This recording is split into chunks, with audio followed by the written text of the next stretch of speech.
What's up, everybody? Welcome back to another episode of the Black Professionals Project.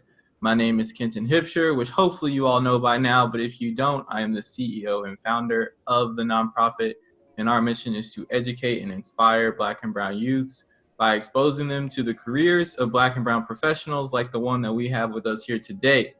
So without further ado, I would like to introduce Mr. Tony Kimball. All right. Howdy, sir. How you doing? Thank you for having me on. Great.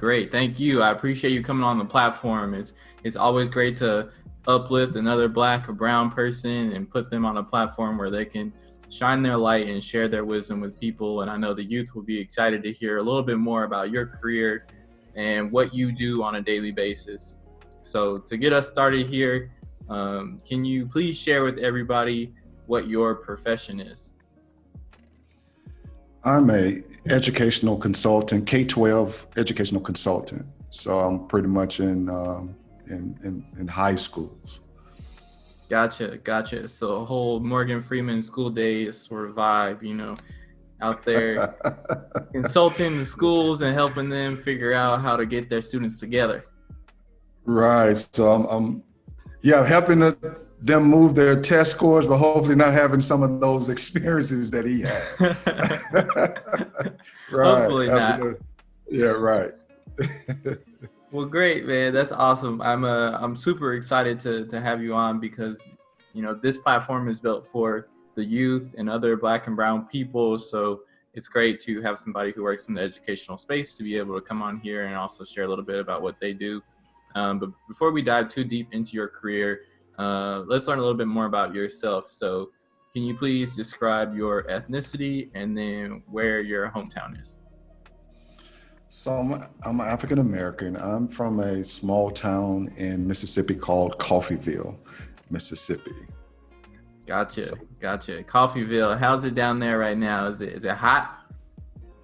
It's always hot in Mississippi up until October, something like that, the end of September, October. So yeah.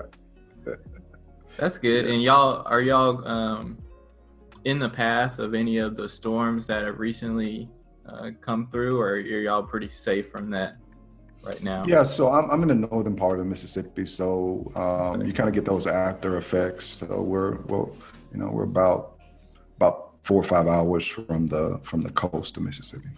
Okay, gotcha. Yeah, so hopefully you're a little removed from that. We'll pray that you stay safe, of course, and that your family remains all right. But It's good to have a little background to be able to locate you where you're at, your people's. So in addition to that, let's talk a little bit more about, your education. What was your education growing up? What's sort of your academic path that's gotten you to the point to where you are today? So, of course, I'm from a small town in Mississippi, the rural area. Of course, high school, I was able to play sports in college, and that was my, of course, paid for my undergrad. Later, once I started my career, I decided to go back to school and get my master's in educational leadership. So that's something. Just decided it was time to go in a different direction. I see. So you played sports in college. What sports did you play while you were there, and what college did you attend? So I played football first started at a junior college. It's called Northwest Community College. We have a junior college system in Mississippi. I feel like it's a successful one, but we won't go there with that one. And then later I played D2 ball at a school called Marsh Hill, which is located in Marsh, North Carolina. So I was able to play football there those 2 years. That's awesome, man. Congratulations on working hard to earn that spot and be able to, thrive not only in the classroom, but on the field too. Right. Yeah. Thank you. Yeah, I played sports in college too. I went to a D3 school in Indiana called Rose-Hulman Institute of Technology. It was a primarily engineering school, but a STEM school overall. And I was recruited there to play basketball until I tore my ACL right before we started the season. So I ended up switching and running track her junior and senior year instead. So it was still a good experience, but I wish I could have played basketball. But I think, making that switch was probably the best choice for my body, because I didn't want to be out there like Shaq and like Chuck are right now, hobbling around everywhere. I wanted to be able to have some flexibility in my body. Right. That's yeah. That I'm not up in age, but yeah, you get to a point where it's just not the same anymore. Yeah, so I agree. Exactly. So, what got you motivated to go into education? What was it? Was it something you always felt strongly about when you were going through high school, or were you exposed to any programs in college that really sort of got you shifted more towards the educational track versus another path? Well, actually, my initial steps were to become a computer programmer. Oh, okay. So my first year in junior college, I was like, all right, I'm gonna be a computer programmer. And I started to look at what was required. And I was like, man, I got to start out in calculus. So I was like, no, I'm not doing this. So that's when I said that I wanted to coach. And at that point, I went in the direction to say, well, if I'm going to coach, which I had limited understanding about the ways, the avenues of coaching. So, well, all right, I'll go and I'll do math. And it's very weird that I got out of computer programming, Cal 3, and still had to take the calculus anyway. So, and I started in that direction. So it turned into just wanting to give students the opportunities that I had, where I had people to step in. I was not the best student. Definitely got a lot of support from faculty members. Had a dynamic professor that stepped in my junior year that really transformed me as a student. And, I definitely give him kudos for the direction that I went in. That's awesome. Yeah, on one of our last episodes that we recorded, I know one of the other professionals said the same thing. Is like, really having a dynamic person or mentor that can help guide you and focus you into where sort of your passion or your interests ultimately lie, and how you can flip that into a career or something that you can make money off of is very key in pretty much everybody's development. I mean, everybody doesn't always grow up knowing exactly what they want to do, follow that path, and then they're happy with that. Things change, and it's important to learn to pivot. So your ability to pivot from computer science, ironically, over to math, and then happen to do the same courses anyways, is a comical one, but it's also one that was very crucial to your growth as a professional. Yeah, absolutely. That, it's definitely funny because I took half of those classes anyway, my math work. But, I don't question it at any point because, this is what I'm supposed to be doing. Gotcha. That's good. That's good that you have that sense of security now and confidence in what you're doing, and you feel good about your decision. And that's ultimately the most important thing, because for a lot of people, they do kind of feel scared to change. They go in with one idea, they get started, and then they realize it's not for them. And then they're either faced with the decision of change majors and try something that they like, or, just try to tough it out and see what happens later down the road. But sometimes that works for people, and a lot of the times I feel like it ends up not being a positive experience for them, and just elongating their process to getting to where they actually want to go. So I give you kudos and commend you on being bold enough and brave enough to really follow what your interests were instead. Absolutely. Thank you. Of course. So from there, you go to school, you get your math degree, you're ready to go. You still have that coachable mentality, and you want to give back to people and help further them and make them a successful person overall. So that brings you up to where you are now, which is an educational consultant. So what exactly is an educational consultant?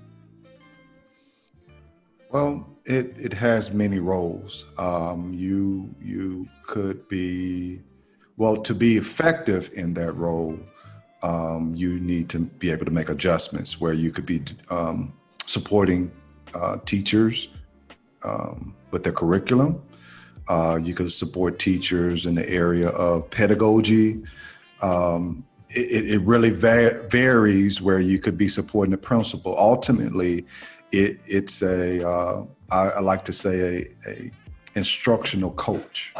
That's ultimately what it is. However, you can go into different roles. So you definitely have to be flexible. Gotcha. So, so from my understanding, it's more of like helping teachers teach effectively and efficiently. Is how I would describe it. Right, correct. You could support principals. You could support the various roles within a school district. So, okay. To be, yeah. And is that something that you do nationwide, or are you focused to a specific region? Right. So currently, I'm focusing in Mississippi, and the company is of course, a private company. I'm not an independent consultant, and that's a role that I previously have held for a good 5 years. Currently, right now, I'm what they consider to be a new role of a technology director. So, gotcha. But it still holds that role of a consultant. Okay, great. Well, congratulations on that new role. I know that's big for you, and sounds very exciting.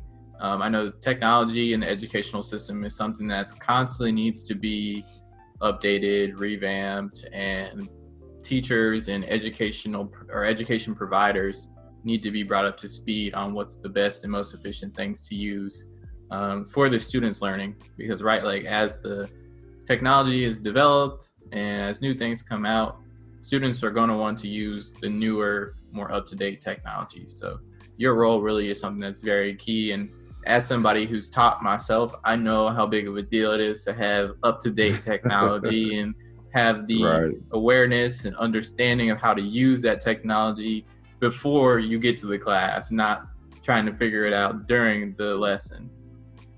Right. And that's a whole conversation within itself because of our current time, where just because you can use the technology doesn't necessarily mean that you can appropriate it in those settings. So that's a whole role within itself to show that, because technology used for education is totally different than,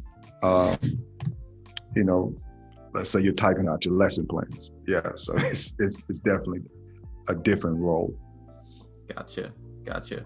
So walk us through what a typical day in the life is for you as an educational consultant. Well, before COVID, it was more 5 a.m. Depends on where I was going. If you had a 2-hour trip, or, just really depends on that distance. It would be a 5 a.m. wake up, leave about 6. And, when I wake up, I'm basically trying to read something, whether that's, in terms of something from the Bible or something in terms of enhancing leadership skills, or just me as a husband or a father, just trying to read something to get to put into my mind. Then after that, it was getting on the road and getting my coffee, and then at that particular point of getting your coffee, get on the road, it was getting to that place and being prepared to it's either a professional development or it's one-on-one coaching sessions, or it could be me in the classroom teaching. So that happened from about 7, 8 o'clock until about 3-ish, 4-ish. Once you debrief with the principal or with the teacher, and then it's hit the road and come back. So then after that, you're coming back home, and then you have to put in time with your family in some way or fashion. So Gotcha. That's a short version of it. That's a pretty long day, my friend. That's a lengthy day. You know, waking up at 5, getting after it, starting your day off, reading, getting some knowledge in your brain before everything gets chaotic, getting out there, doing the work, and then coming back home and, you know, having to engage and spend time with your family and, not having the opportunity to spend time and engage with your family and, you know, spread the love with them as well is something that is definitely not an easy role and not a role I would assume for everybody, because it sounds like it takes a lot of self-discipline. Right. Yeah. You are out there, and at the point that I was at, you don't, no news is good news. I like to say in our business, because sometimes phone calls could be, not always, could change up your next day. So it's definitely important to be, a planner, and as you stated, to be self-disciplined. Gotcha. I see. And as this is just a personal question for me. I try to ask one of these every episode we do, but where would I necessarily find an educational consultant in the school? Because for me, going through the K through 12 school system, I don't remember seeing any educational consultants around, or at least knowing that they were around me. I'm sure they were, but I wasn't aware of any. So I guess, where in the school would you typically be located? Are you more so working at the administrative side, in the principal's office and working up there? Are you in the classroom, or kind of a mix of everything? Right. It's a mix of everything. So for some school districts, they may have what you call your instructional coach that's there. And that coach may serve in that role, or the principal is typically in that role as the instructional coach among everything else. So you could see that person either in the instructional coach's role, or in some capacity of doing a professional development, or you could see them working with district level personnel. So those are areas, and sometimes you may see them doing what they call remediation. So it may be different in different states in how consultants are used, but particularly in my state, that's how they're used. Gotcha. And a consultant, a consultant is different than a substitute teacher or something of that sort. Oh, yes, absolutely. Oh, that it is a vast difference between the two. We, in most cases, school consider, or labels us as the expert. So you typically have to go in with a quality product. And the substitution, being a substitute, yeah, it's totally different. No, they are difference in California and the distance between California and Greenland. It is a vast distance between them, their roles. Gotcha. Yeah. Gotcha. I see. So, say you walk in, you have an appointment at a school, and you get there. It's at 6, 7 a.m. or whatever, and basically a typical day for you would you be, just since in your new role, at least with working as a director of technology, would you be presenting them with new technology for them to try to implement into their system, or are you going through and doing like a review of what they have and trying to help them optimize what they already have? Right. So both. So you want to do an assessment of what they have, so that you're not duplicating. You want to show them, assess what they have to make sure they're using it effectively. And from that point, you kind of gauge on, what do I bring to the table that would enhance, one, that the capacity of the educator, you check the capacity of the educator, and then at that point, what's best for the students. Gotcha. So at that point, you bring that to the table, or you recommend those suggestions to people. Okay. And the capacity would be like how many students they have versus like their budget, and just the whole overall picture. Well, it's saying if is this I wouldn't necessarily go and try to teach computer programming to a teacher. So it's finding what's appropriate for them.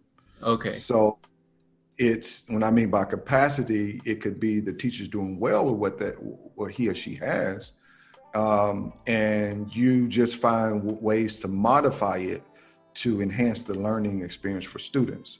So I'm not going to bring in, I'm not going to bring in some Java or coding in because that necessarily is not necessary based on the curriculum. Mm-hmm. I see. Okay. That clears it up for me. I'm just trying to make sure it's clear for me, because if it's clear for me, I hope it's clear for everybody else. Right. But that's very helpful. So, going through these roles or through these opportunities at these schools and being a consultant, from my understanding, the primary feature of working as a consultant is working with people. So that's something that's definitely key, right? Like you're constantly talking to people, having to navigate and build relationships with people. And that's something that I could see necessarily as an opportunity and as an obstacle for some people, for some relationships, depending on the person. So what would you say are 2 to 3 obstacles that you face in your career? I think the one of being young in this role, typically when you think of a consultant, is I have some grays, but you think of the role as being, 25 years retired. So one of the things is being as young as I am in this role. That's one thing that I faced. Another thing I face is adjusting to the different challenges that arise. So if you don't have this cookie cutter product that you're bringing to teachers or to schools, you want to customize it to fit what they need in a school. So let's say, if you're bringing a PowerPoint or something, you want to make those adjustments to fit the dynamics of their schools. So that's one that's quite a challenge. Okay. So that brings up another question for me, which would be, how did you find out about this role or get started in this role? If this is something that typically is, people who are 25 years removed from their prior role or something, as a younger professional moving into this, what brought this to your attention? Well, I attended a lot of professional developments just to get better at my craft. And I want to say, as going through those professional developments, I was having to run into one that was a consultant. And I'm going to say, I don't know how it happened, where I was in there and the opportunity presented itself to me, where, I was later offered opportunity for interview. So, I don't necessarily have a rhyme or reason, which I can say just necessarily, oh, my skill set was this. I can sum it up as saying I'm pretty fortunate to encounter different, just great people, meeting people while trying to carve my own craft in the process. Definitely blessed and highly favored to get something like that, Right. out of professional development. Right. Yeah. And that's, you said it exactly. That's just blessed, man. I don't want to put anything else before it. It's just period blessed to be in the role and to encounter the people that I have encountered and to get the mentorship that I've had over the last 4 or 5 years. It's been amazing. Sounds amazing. And that's one thing that I want to touch on here just a little bit more for the people. I wish I had some glasses so I could put on like my preacher's glasses right here, because I feel like I'm about to give a word right now. But the thing I want to mention here to everybody, and I look directly at the camera here when I say this, is if you want to find a role for yourself, or even just want to be blessed or to have a blessing, you have to put yourself in an opportunity, in a space to receive that blessing. And that's exactly what you've done, is by trying to further your own professional development and just trying to be better at your craft, you have unintentionally put yourself in a position where God can reach down and bless you and show you, hey, I see you're working hard at what you want. I see you're putting the energy and effort towards what you want to do. Let me open up a new door for you so that you can walk through it. And that's exactly what you did. So you have to put yourself in a position to be blessed. It doesn't just come out of nowhere. You have to work for it. And that's the work that needs to be done. And that's the work that you did. So, all that power and blessings, of course, all credit is due to God, but ultimately I will say, you did the legwork to get yourself there. And that's something that often goes overlooked. So I want to definitely give you the credit for that as well. Thank you. That's I want to make that clear. To add to that is that when you step into roles like that, you often step into things that are so much larger than you. So that you have to, one, depend on God, because the role is so much larger and there's so many other underlying things that oftentimes push us away from actually having an active role in stepping to what you're speaking about. So I can say that this role was so much larger than I saw myself. And it's like you see, you might see a image of a son trying to put on his father's shoes, and you see all this space around it, and the thoughts will come to mind and say, well, I can't, but that child begins to walk in, it stumbles, but the process is that eventually you're going to get into it. You're not ready. And the one thing about having mentorship around you is it's telling you the truth. Well, all right, let me help you through, because but you're not at that point. Let me show you how to effectively do it. Talk about it, Pastor Tony. Talk about it. Preach to him. Drop that word on him right there. That gem of gold. Right.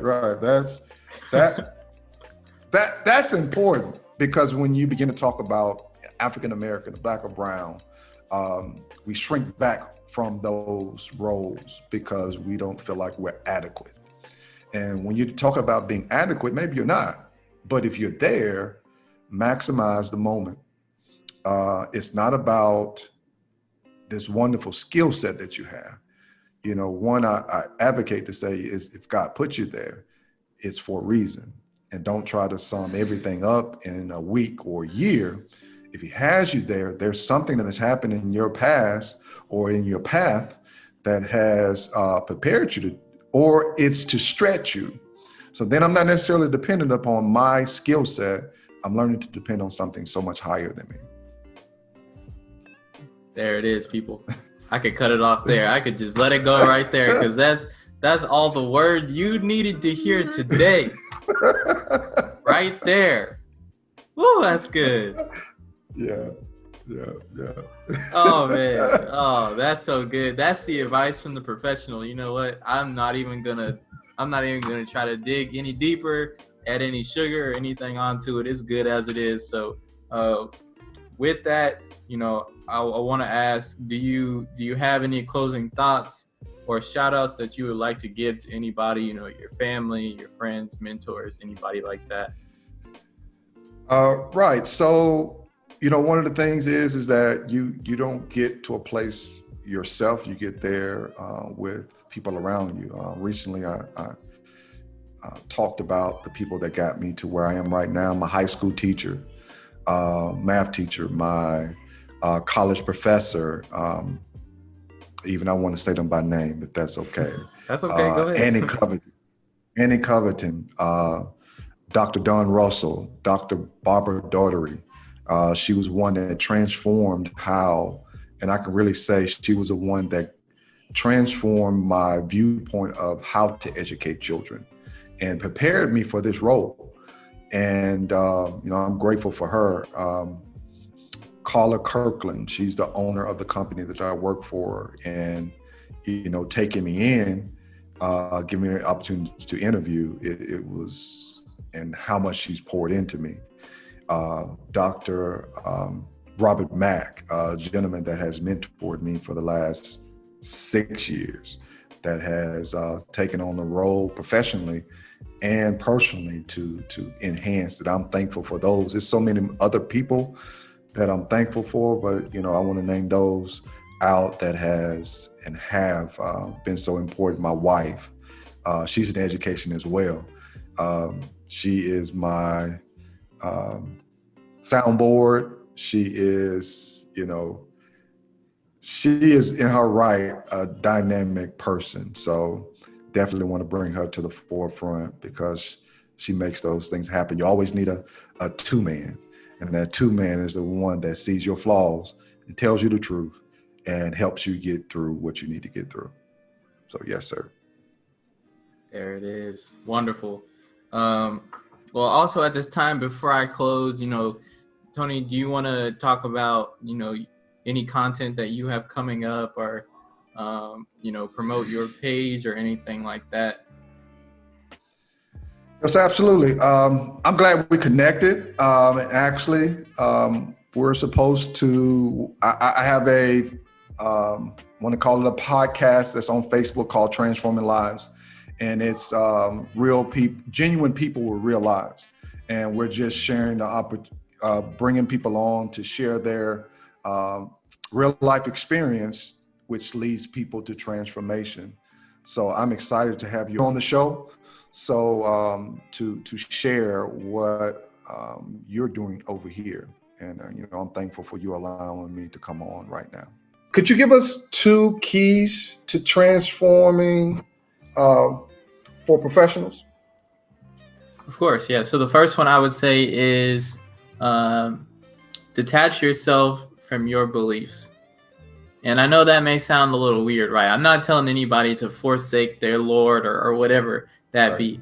But what I'm saying is see the world for what it is. Everybody has their own opinions of things, but sometimes you just have to, of course.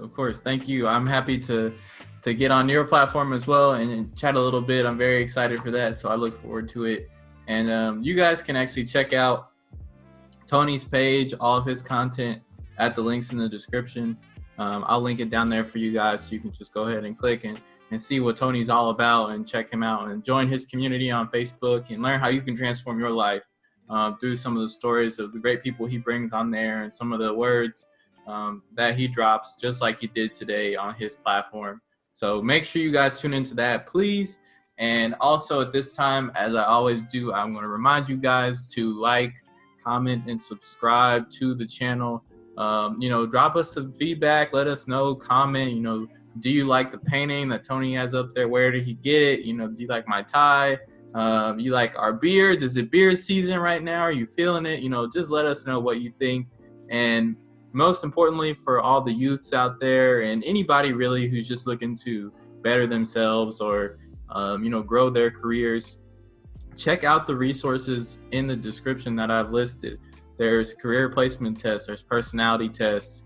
On top of that, there's tons of links to internships, summer research programs. This is all paid too. This is free money for you to go and learn a new skill, get some experience.